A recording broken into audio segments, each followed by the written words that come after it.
Marketing Square. Bienvenue sur Marketing Square, le rendez-vous du gros marketing. Le gros, c'est un marketing qui sort des clous, qui se réinvente, qui se renouvelle.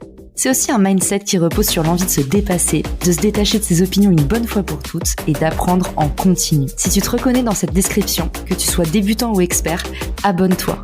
Ce podcast va devenir ton meilleur allié. Je suis Caroline Mignot, grosse marketeuse et entrepreneur. Et chaque semaine, je partage sans compter des astuces concrètes, des méthodes actionnables, des idées utiles pour faire grandir ton business et rester à la pointe des nouveautés. Si cet épisode te plaît, tu peux le partager en me taguant ou lui laisser 5 étoiles sur Apple Podcast.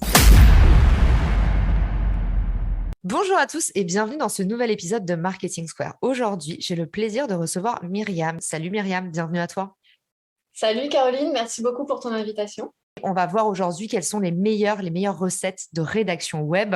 Et peut-être qu'on peut commencer par s'intéresser un peu à ton parcours. Myriam, avec tes mots, est-ce que tu peux nous raconter comment a commencé l'aventure Légende d'Internet ? Alors, l'aventure a commencé il y a maintenant 2 ans et demi. Au tout début, c'était un blog. Aujourd'hui, on se présente plus comme un magazine B2B. Et on est sur une ligne éditoriale assez niche puisqu'on traite de toute l'actualité qui est liée aux créateurs de contenu, à l'influence marketing et plus largement aux social media. Et à côté de ce magazine-là, depuis janvier, on a également ouvert une agence qui nous permet de monétiser tout ce travail qu'on fait à côté. Et avec l'agence, on essaye d'accompagner au mieux tous ces acteurs de l'influence et du social media dans leur communication. Du coup, en termes de chiffres, ça correspond à quoi ? Aujourd'hui, sur le site, on est à 70 000 visiteurs par mois. Sur les réseaux sociaux, on est autour de 1006, 2000 followers sur les réseaux sociaux, que ce soit Instagram, Twitter ou LinkedIn. Et en newsletter, on est à peu près à plus de 800 personnes qui sont abonnées à notre newsletter. Donc, c'est une audience très niche, mais une audience très qualifiée puisque on s'adresse à une cible qu'on connaît et qui nous connaît également. Donc, on peut répondre à leurs besoins et on peut répondre à leurs questions. Justement, comment est-ce que tu organises la partie veille, la partie audit ? Des articles de blog, il en existe déjà des milliers sur les sujets qu'on traite. Donc, comment est-ce qu'on va prendre un angle un petit peu différent ? Et on s'est dit, en fait, il y a différentes manières aujourd'hui de se poser des questions et de se dire, ce sujet-là, on peut en faire un article. Je vais vous donner des exemples très concrets. Il y a aujourd'hui les réseaux sociaux, que ce soit sur LinkedIn, sur Instagram, sur Twitter, sur Pinterest, sur Twitch. Vous avez toujours des moyens d'échanger avec des personnes qui vont vous poser des questions, ou même vous allez voir un contenu, puis vous allez vous poser une question. Et en fait, toutes ces questions qui vont venir à vous, c'est des thématiques à bien garder en tête, parce que vous allez pouvoir vous dire par la suite, ah bah tiens, en fait, ça peut faire un sujet. Et dans ces sujets-là, même si c'est une thématique qui a pu déjà être couverte des centaines de fois sur un blog, en fait, d'avoir eu ce réflexe de se dire « Ah bah tiens, cette info que j'ai vue sur les réseaux sociaux, je vais pouvoir la transformer en article de blog », c'est une manière de réfléchir qui est différente de ce que peuvent faire les autres. Donc déjà, on a toute cette veille sur les réseaux sociaux où on a carrément tous nos clients et toutes les personnes qui nous suivent qui se posent eux-mêmes leurs questions. Donc ça va être une première source. La deuxième source que moi j'aime bien donner et qui est pour moi une source inépuisable, c'est en fait vos discussions du quotidien, que ce soit avec vos parents, avec vos amis, avec les personnes que vous rencontrez en soirée, avec les personnes avec qui vous travaillez, c'est pareil. Tous ces discours sont nourris de questions, sont nourris de questionnements, de problématiques. Et en fait, au fil de vos discussions, il y a toujours un petit sujet qui va en ressortir et où vous allez vous dire, ah ben tiens, en fait, cette personne se pose cette question-là, ça peut être intéressant d'y répondre en blog ou de parler de ce sujet en blog parce que je me rends compte qu'en fait, les personnes que je croise, qui sont soit du même milieu que moi ou soit pas du tout du même milieu que moi, elles se posent ces mêmes questions. Et une fois que vous avez toutes ces questions, je parle beaucoup de questions parce que moi, c'est comme ça que je fonctionne, c'est avec un questionnement à la base. Et à partir de la question, vous allez pouvoir en déduire plusieurs petits sous-articles. Mais vous avez déjà cette grosse problématique. Et pour passer à l'étape suivante, il va falloir que vous vous mettiez un petit peu dans la peau de votre lecteur, de la personne à qui est-ce que vous voulez vous adresser. Nous, sur les gens d'Internet, c'est beaucoup des marketeurs, des personnes qui travaillent dans la communication. Donc, on se met toujours dans leur peau en se demandant, eux, dans leur quotidien, quels sont les conseils, les astuces, les infos dont ils ont besoin pour imaginer leur campagne, pour imaginer leur travail sur les réseaux sociaux ou avec des créateurs de contenu. Vous allez devoir endosser ce rôle-là de votre client cible, de la personne à qui vous allez vous adresser pour savoir comment est-ce que vous allez formuler cet article-là, de quel biais vous allez le prendre et qu'est-ce que vous allez y mettre dedans. Est-ce que, avec une question qui commence par pourquoi, est-ce que ce serait peut-être pas plus intéressant de la formuler par comment, ou le top 5 des meilleures astuces pour, ou mes meilleurs conseils pour, et etc., etc. Vous voyez qu'à partir d'une seule et même question, vous pouvez déjà avoir plusieurs idées de blog, mais à chaque fois, c'est bien de se mettre dans la peau de la personne qui va nous lire pour savoir exactement dans le fond ce qu'on va y mettre. Le dernier exemple, c'est aussi de vous nourrir un petit peu de toutes ces newsletters, de toutes ces entrepreneurs qui sont qui partagent du contenu inspirationnel. C'est pareil, en lisant tous ces contenus qui sont informatifs ou qui vous permettent de vous projeter, vous, dans votre business. Pour résumer, dans toute votre vie quotidienne, que ce soit du matin au coucher, il y a énormément de moyens pour vous de trouver des idées de sujets plutôt que essayer de regarder ce que fait le blog d'un concurrent ou les autres ou à l'étranger. Vraiment, partez de ce que vous avez dans votre quotidien pour vraiment vous recentrer sur des sujets qui vous ressemblent et qui sont différenciants de ce qu'on peut trouver sur les autres blogs. Ok, donc leçon numéro 1, on colle au maximum son client idéal. Mais alors, comment tu identifies, Myriam, quel est ton client idéal? Comment tu fais pour savoir exactement à qui parle ton contenu? Ça, c'est une question qui revient tout le temps. Ouais, c'est une très bonne question. Et effectivement, moi, je me la suis posée et la stratégie que j'ai optée, c'est d'aller voir en fait les personnes qui m'avaient déjà contacté avec mon blog. Au tout début, les gens d'Internet, comme je le disais, c'était un blog. Et en fait, j'avais reçu quelques mails de personnes qui voulaient en savoir plus sur qui j'étais, ce que j'allais proposer par la suite, quels étaient mes services, etc. Et j'en avais une bonne dizaine. Au bout d'un moment, quand je me suis posé cette question-là de savoir en fait à qui est-ce que je m'adresse, mon contenu intéresse qui, pourquoi faire et comment est-ce que je peux le faire évoluer, j'ai pris contact avec ces personnes-là en leur proposant d'échanger autour d'un café pour leur demander voilà, pourquoi est-ce que vous venez lire le site, qu'est-ce que ça vous apporte, qu'est-ce que vous voulez voir concrètement évoluer sur cette plateforme-là, qu'est-ce que je pourrais vous apporter de plus. Donc c'est en fait en allant chercher ces premiers lecteurs qui m'ont fait des retours où je me suis dit ok, ils ont un profil très marketing, très communication, ils travaillent en agence, donc mon client cible ça va être cette personne-là, citadine dans une grande ville, est overbookée, n'a pas forcément le temps de lire des news et donc a besoin d'une plateforme où elle va devoir retrouver tout ce dont elle a besoin pour concevoir ses stratégies social media.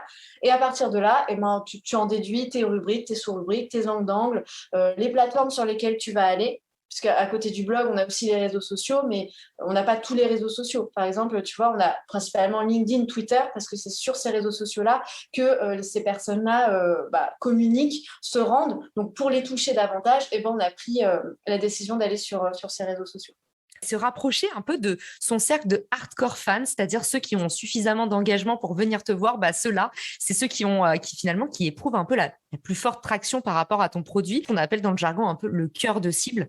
Moi, il y a une petite astuce que j'ai mis en place sur Richmaker qui marche aussi très bien, qui est en fait, à chaque fois que vous récupérez un email, mettez en place un répondeur automatique qui va dire aux gens, merci de t'être inscrit, tu sais déjà quelque chose sur moi, quelques petites choses sur moi, j'aimerais à mon tour en savoir plus sur toi, raconte-moi, qu'est-ce qui t'amène ici et qu'est-ce qui t'intéresse? Alors, pour être sincère avec vous, il n'y a pas tout le monde qui répond à cet email automatique que j'envoie.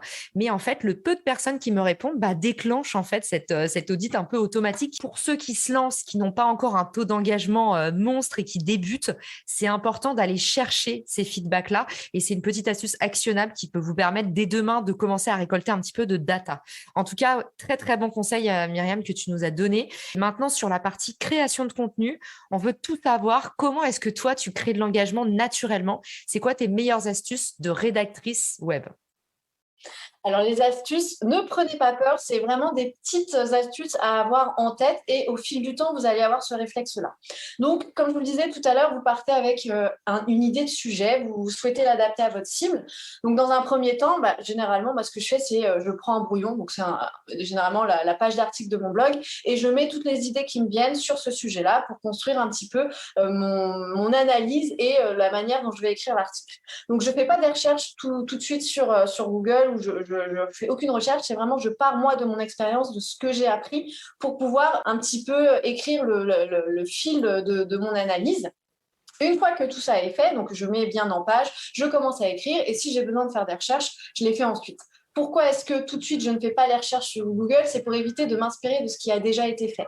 Comme je vous l'ai dit, aujourd'hui, il y a énormément de monde qui crée du contenu et l'objectif aujourd'hui, c'est essayer de se différencier, d'apporter quelque chose de nouveau pour que les personnes qui vous lisent se disent « Ah bah tiens, en fait, sur ce blog-là, j'apprends vraiment quelque chose de différent. » Donc, pour éviter d'avoir les mêmes sujets ou les mêmes infos que tout le monde, partez vraiment de vous, de votre expérience et ensuite allez, pourquoi pas, chercher des petits exemples ici et là.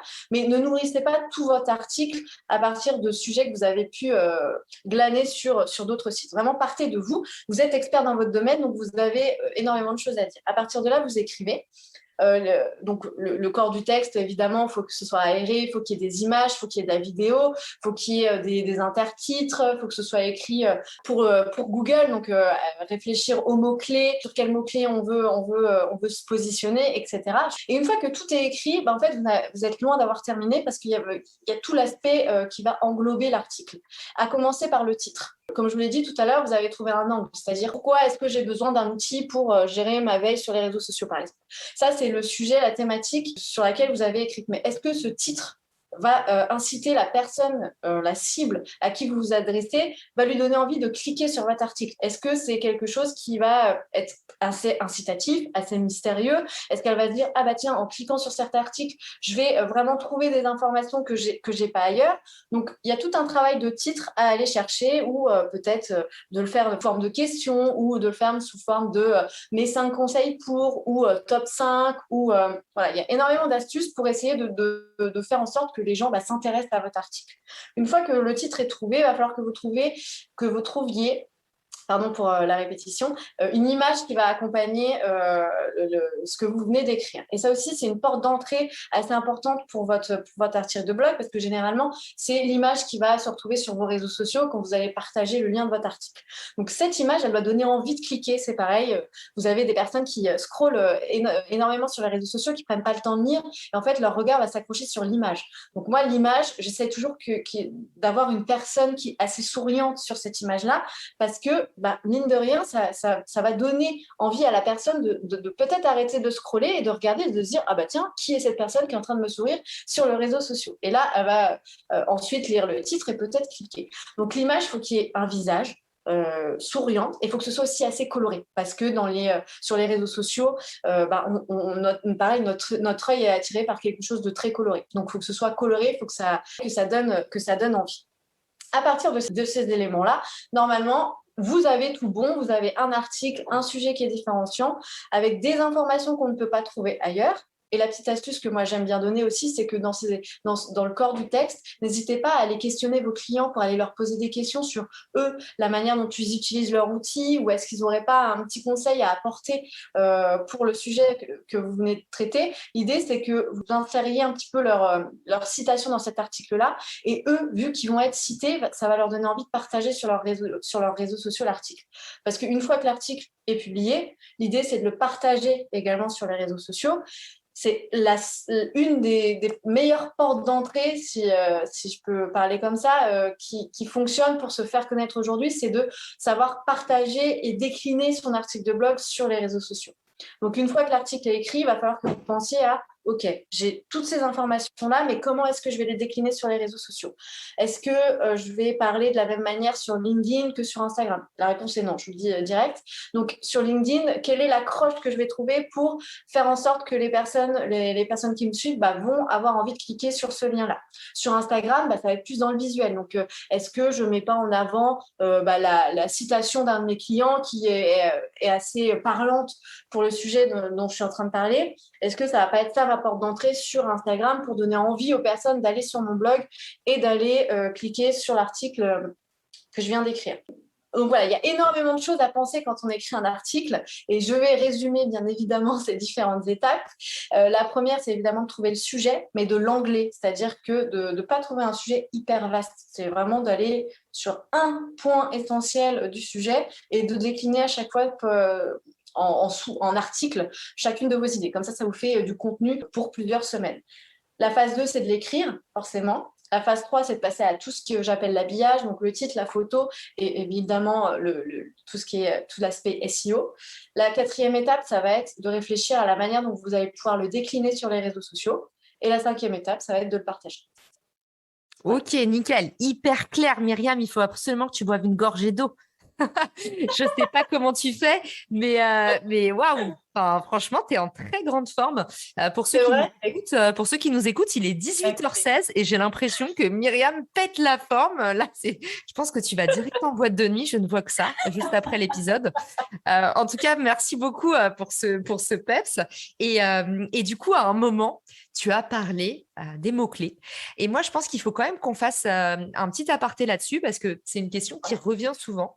Comment on sélectionne les mots-clés, tout ça? Il y a toute une nébuleuse autour de ces fameux mots-clés. Est-ce que c'est vraiment le nerf de la guerre pour faire remonter son article? Ou est-ce qu'il faut les placer? C'est important qu'ils soient dans le titre, par exemple, mais tu vas peut-être nous déconstruire certaines idées reçues. Dis-nous tout ce que tu sais sur les mots-clés. Alors moi, je suis vraiment pas la spécialiste du mot-clé. Je suis encore en train d'apprendre parce que tout l'aspect SEO, c'est un métier à part entière et il y a énormément d'aspects à avoir en tête et c'est hyper, hyper, hyper large. Donc moi, je vais vraiment vous parler de choses très basiques que je mets en place. C'est évidemment, quand vous avez votre sujet, c'est de partir sur un groupe de mots-clés et pas sur un mot-clé. C'est-à-dire, quand vous parlez de social media, l'idée, c'est pas de choisir, par exemple, le mot-clé simplement Instagram. C'est d'aller apposer peut-être un deuxième mot-clé Instagram influenceuse, par exemple. Bon, c'est l'idée qui me vient en tête tout de suite. Mais comme ça permet d'avoir une idée bien précise de où vous allez et du sujet central de votre sujet. Aujourd'hui, si vous tapez Instagram, vous allez tomber sur des centaines de milliers de sujets, alors que si vous choisissez une porte d'entrée un peu plus nichée, peut-être que votre article va davantage remonter. Ces mots-clés, une fois que vous les avez, alors il y a des différents outils qui vous permettent de les trouver.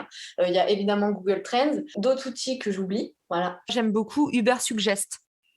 Voilà, et Answer the Public. Voilà. Answer the Public. On vous mettra tout ça dans la liste des ressources.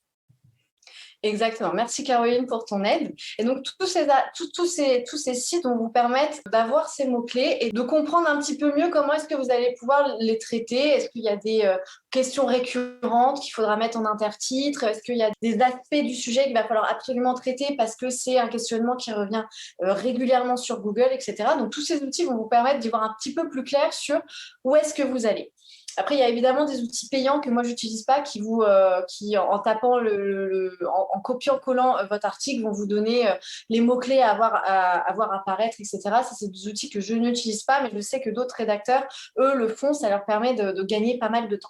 Donc, une fois que j'ai ce groupe de mots-clés, évidemment, l'idée, c'est de soit le décliner, c'est-à-dire qu'une fois que vous avez Instagram influenceuse, l'idée, ce n'est pas de le mettre à chaque ligne dans votre article.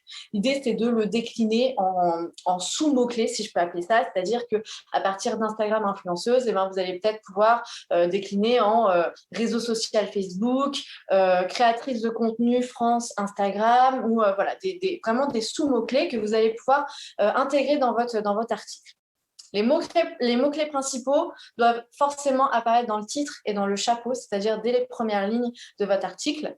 Et les sous-mots-clés, ce que j'appelle les sous-mots-clés, c'est pas les bons termes, mais j'espère que vous me suivez, c'est de les faire apparaître dans les intertitres, un maximum dans votre corps de texte, et surtout aussi dans toutes les images que vous allez insérer dans votre article. Les images que vous insérez, il faut que vous les renommiez sur votre bureau avec les mots-clés de votre sujet parce que Google Images, c'est aussi une porte d'entrée pour accéder à votre article. Donc voilà, et il y a évidemment après le tag, enfin tous les tags, tout ce système de tagage à côté. Moi j'en mets 5, parce qu'on m'a dit de ne pas en mettre plus. J'espère que je ne fais saigner les oreilles de personne quand je dis ça, mais en tout cas, je mets 5 mots-clés et c'est à chaque fois les mots-clés que j'ai utilisés dans le corps de mon texte, ce qui va permettre en fait à Google de classer un peu mieux votre article et de le faire remonter plus facilement dans les recherches. Moi, les tags, je suis sur Ghost et j'adore. Je vous le mettrai dans les ressources. C'est un super outil de blogging que j'ai découvert grâce à Fabien Ferreira et j'adore cet outil. Du coup, moi, sur Ghost, c'est moi qui crée les tags. Et en fait, c'est un par article. Justement, sur les autres plateformes, peut-être pour ceux qui se posent la question, je voudrais me lancer dans un blog. Est-ce que tu as des recommandations? Moi, mon coup de cœur absolu, c'est Ghost. J'en ai pas testé beaucoup d'autres, pour être sincère. Qu'est-ce que tu en penses, toi, Myriam, de ce que tu vois autour de toi dans le métier? Alors moi, je suis une aficionados de WordPress. Je trouve que c'est le plus simple et tu ne te poses pas 10 000 questions. C'est-à-dire que tu achètes ton nom de domaine, tu passes par OVH, tu crées ton site. Et après, une fois que tu as WordPress, en fait, tu comprends très vite où sont tes articles, où sont tes pages, comment est-ce que tu peux créer. En fait, c'est hyper simple pour quelqu'un qui ne s'y connaît pas du tout en technique. Et ça te permet, en fait, via tous les outils gratuits que la communauté WordPress a développé, d'avoir en fait des applications tierces qui te permettent de travailler ton SEO, qui te permettent de développer une boutique en ligne à côté de tes articles, qui te permettent de vendre des livres blancs, des e-books sur ton site. Enfin, vraiment, ça te permet chaque besoin, tu as un outil qui est gratuit. Tu en as des payants, mais tu en as aussi pas mal de gratuits. Et pareil, sur l'aspect visuel de ton site, il y a énormément de personnes qui mettent à disposition des ressources pour que tu aies un template qui te corresponde, que tu puisses s'adapter à tes besoins, etc. Une fois qu'on a tout bien utilisé, les conseils de Myriam pour exceller dans la partie audit, veille, puis création de contenu, qu'est-ce qui se passe pour la distribution? Parce que tu sais que là où le bas blesse souvent, c'est qu'il y a plein de gens qui font du contenu, mais autant faut-il le distribuer et qu'il soit lu, consommé. Donc, c'est quand même une partie à pas négliger. Quels sont tes meilleurs conseils sur cette partie-là? Bah, c'est vrai qu'une fois on a écrit l'article, on pense que ça y est, c'est tout bon, l'article va vite de lui-même sur Google, j'ai passé assez de temps, etc. Sauf que l'article, en fait, ça va être votre base de communication sur tous les réseaux sociaux ensuite. Et l'erreur qu'on fait principalement, c'est de se dire, bah voilà, mon sujet d'article, c'est ça, donc je vais partager le titre, je vais partager mon article en posant une question, en disant, bah, si vous voulez mes conseils pour savoir comment partager vos articles sur les réseaux sociaux, bah, faut aller lire cet article, etc. Alors que dans votre article, vous avez quand même de la matière que vous pouvez décliner sur toutes les plateformes qui existent aujourd'hui. C'est que cet article de blog, c'est la base en fait. Et toutes les informations que vous donnez, il ne faut pas hésiter à les partager. Alors pas toutes, parce qu'il faut quand même donner envie au lecteur de venir cliquer et lire et passer du temps sur votre site, mais ça peut être une belle porte d'entrée. Comme je vous le disais tout à l'heure, si vous avez un profil LinkedIn, bah, l'idée, c'est de partager votre article, mais de peut-être prendre une porte d'entrée un peu plus personnelle, à savoir pourquoi est-ce que vous avez décidé de prendre cet article-là, de vraiment faire tout un storytelling autour de cet article-là pour que les personnes qui voient votre post se disent « Ah bah tiens, effectivement, moi je suis comme lui, je suis dans la même situation que lui. » Eh bien, ça va me donner des outils pour peut-être mieux performer dans mon travail par la suite. Donc, je vais cliquer. Et là, avec cet article-là, bah, vous voyez que en fait, vous parlez de votre sujet d'une autre manière, mais vous ne faites pas simplement que partager l'article, c'est que vous donnez envie à la personne qui vous lit de cliquer sur l'article que vous venez de partager. Sur Instagram, ça place plus dans le visuel. Et comme je vous le disais tout à l'heure, si vous avez une citation, si vous avez un chiffre, si vous avez un exemple, un de vos clients qui a souhaité parler, eh ben, mettez-le en avant. N'hésitez pas à parler de votre client en disant bah voilà, j'ai accompagné cette personne-là, voilà ce qu'elle a réussi à faire, voilà la citation que je souhaite mettre en avant parce que c'est hyper parlant. Et de tout ça, ça va en découler le fait que vous allez avoir un contenu assez unique sur les réseaux sociaux qui ne donne pas du tout ce que vous dites dans votre contenu, dans l'article, qui va donner envie aux personnes qui voient ce post-là eh ben, d'aller sur votre site et de cliquer sur l'article pour en savoir un petit peu plus. Pour résumer, encore une fois, l'article, c'est la base de votre communication parce que c'est là où vous avez toutes les informations qui peuvent aider la personne à qui vous souhaitez vous adresser. Mais l'idée, c'est de le décliner en différents petits formats sur les réseaux sociaux pour attirer les personnes sur votre site là, sur votre site, sur votre article, parce que vous ne pouvez pas tout miser sur le SEO, il va falloir faire vivre votre article aussi au-delà de Google et sur toutes les plateformes où vous êtes actif. Myriam, si tu continues à résumer à chaque fois tout ce que tu dis, tu vas me mettre au chômage. À chaque fois, j'ai l'impression de ne pas être claire, donc je me dis, OK, arrête-toi là, tu vas résumer. Non, c'est hyper clair et c'est hyper dense. Donc, merci pour tout ce que tu nous partages. Il y a un petit point dont on n'a pas parlé encore et qui me semble être un corollaire à celui-là. C'est on parle toujours de distribuer ces articles de blog, mais l'article de blog lui-même doit distribuer d'autres types de contenus. Et typiquement, moi, quelque chose que je fais beaucoup, c'est à fond les ballons. Allez-y pour amener d'un article de blog à l'autre, créer un petit parcours. Alors, Ghost le fait automatiquement. Ne pensez pas que j'ai des actions sur Ghost, je n'en ai pas. Je la tiens à vous fais. dire ça.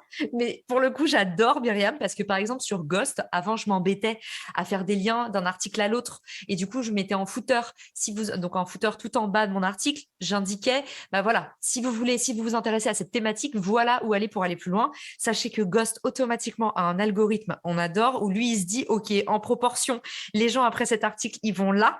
Et du coup, il vous suggère automatiquement en bas d'article des articles corollaires. Donc ça, c'est hyper puissant. Vous pouvez aussi, bien évidemment, en mettre directement dans le corps du blog. Et puis, bah, si vous avez des petites vidéos à ajouter ou des extraits audio, ça augmente le watch time. Donc ça, on adore. Est-ce que tu en as d'autres, Myriam, des petites astuces comme ça, un peu des petits hacks? Moi, j'aime beaucoup ajouter des posts que j'ai vus sur les réseaux sociaux, que ce soit un post sur LinkedIn, soit d'un client ou d'une entreprise qui a pris le temps de parler de la thématique sur laquelle je suis en train d'écrire.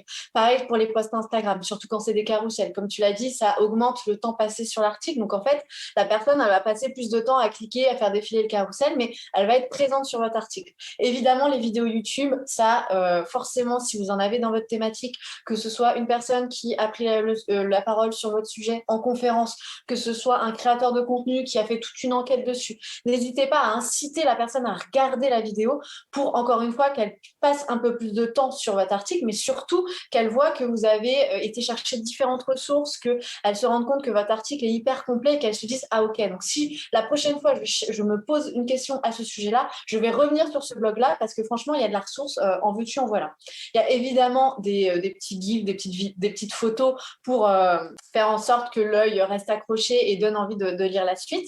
Et il y a aussi, comme sur LinkedIn, comme sur Instagram, tous les posts Twitter. Sur Twitter, il y a énormément de personnes qui se posent des questions, qui écrivent des threads. Ça, en fait, ça vient aussi alimenter les articles. Et c'est des choses qu'on retrouve très peu aujourd'hui dans des articles de blog, d'aller chercher tous ces contenus tierces, alors qu'en fait, c'est hyper important, à mon sens, de bien les alimenter pour faire en sorte d'avoir en fait du contenu autre qui vient alimenter votre discours. C'est hyper important. Trop bien. Et alors, une dernière astuce que je voudrais quand même transmettre et dont je voudrais parler avec toi, pour moi, c'est les articles invités. Alors, évidemment, tu n'es pas étonné que je te dise ça parce que moi, j'ai vu la puissance des articles invités et c'est en partie pour ça qu'est né mon projet Richmaker. Quand j'étais dans la mode, j'ai vu sur ma section contenu un impact énorme des articles invités puisque je faisais plein de collabs avec d'autres marques. En fait, c'était une façon pour moi de faire grandir mes vues en organique. Forcément, ça va plus vite de faire des ventes quand tu es introduit par une autre marque que les gens adorent. Je ne sais pas pourquoi en France, j'ai l'impression que c'est pas encore dans les mœurs. Dis-moi, toi, quel est ton ressenti par rapport à ça? Alors, tu as donné tous les avantages qu'on peut avoir, je pense, à faire des articles invités. Nous, c'est vrai qu'on en fait très peu sur les gens d'Internet parce que ça demande beaucoup de temps. Pourquoi? Parce que le fond de l'article, en fait, je voudrais le valider avant qu'il soit publié sur le site. C'est toujours très compliqué d'avoir en face de vous un expert qui vous partage un petit peu sa pensée, son analyse, et de vous venir un petit peu le challenger ou lui dire, en fait, sur cet aspect-là, je ne suis pas d'accord. Donc, c'est toujours un petit peu perturbant et un petit peu gênant aussi d'aller voir une personne en lui disant en fait la tribune, alors moi je parle beaucoup de tribune hein, parce que c'est ce qu'on met en place, mais d'aller leur dire ouais, en fait ta tribune elle correspond pas très bien à ce que nous on fait parce que sur ce point-là on n'est pas du tout d'accord avec toi, parce que faudrait peut-être reformuler, parce que etc. Donc c'est vrai que c'est toujours un challenge pour moi d'accepter ces articles invités parce qu'il y a toujours des petits aspects qui moi me conviennent pas, donc on n'en fait pas énormément, on en fait quelques-uns, et comme tu l'as dit, ça permet de s'adresser à une nouvelle cible et de faire en sorte que